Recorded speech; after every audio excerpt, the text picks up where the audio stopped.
काल जे संसदेत महिला आरक्षण विधेयक नामंजूर झालं त्याबाबत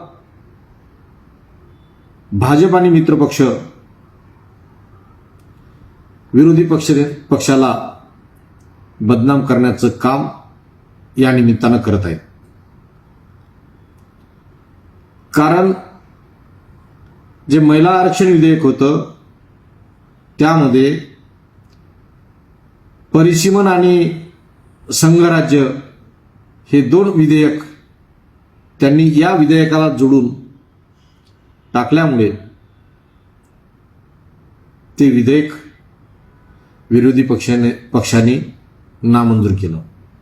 महिला आरक्षण विधेयक हे तर 2023लाच मंजूर झालं होतं. तत्कालीन सत्ताधारी पक्ष विरोधी पक्ष या दोघांनी ते मंजूर केलं, परंतु ते भाजपला आरक्षण द्यायचं नव्हतं. त्यामुळेच त्यांनी वेळ घालवला. आजही त्यांच्या मनात हे आरक्षण देणं नाही, परंतु कुठंतरी विरोधी पक्ष बदनाम झाला पाहिजे यासाठी त्यांनी हे विधेयक या विधेयकातच दोन विधेयक वेगळे जोडून हा उपद्व्याप केला. त्यामुळे हे विधेयक विरोधी पक्षानं नामंजूर केलं. विधेयक नामंजूर झाल्यामुळे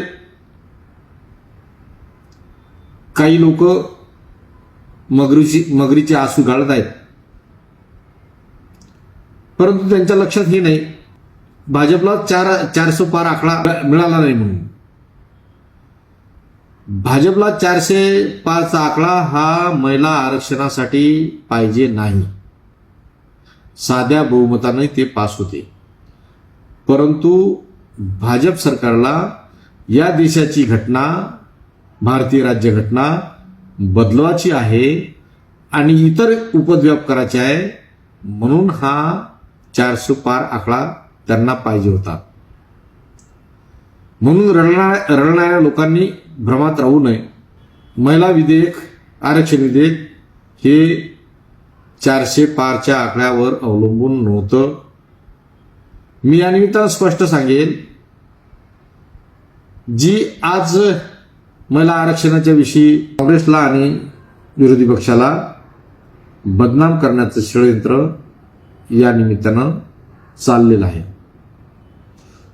मी स्पष्ट सांगेल, महिला आरक्षणाच्या बाजूनं कालही काँग्रेस पक्ष होता, त्याचे मित्रपक्ष होते, आजही आहे आणि उद्याही काँग्रेस आणि त्याचे मित्रपक्ष महिला आरक्षणाच्या सोबत राहतील. महिला आरक्षणाला कधीही विरोध करणार नाही. परंतु हे जे काही उपद्व्याप भाजपनं चालवले त्यासाठी विरोध आहे.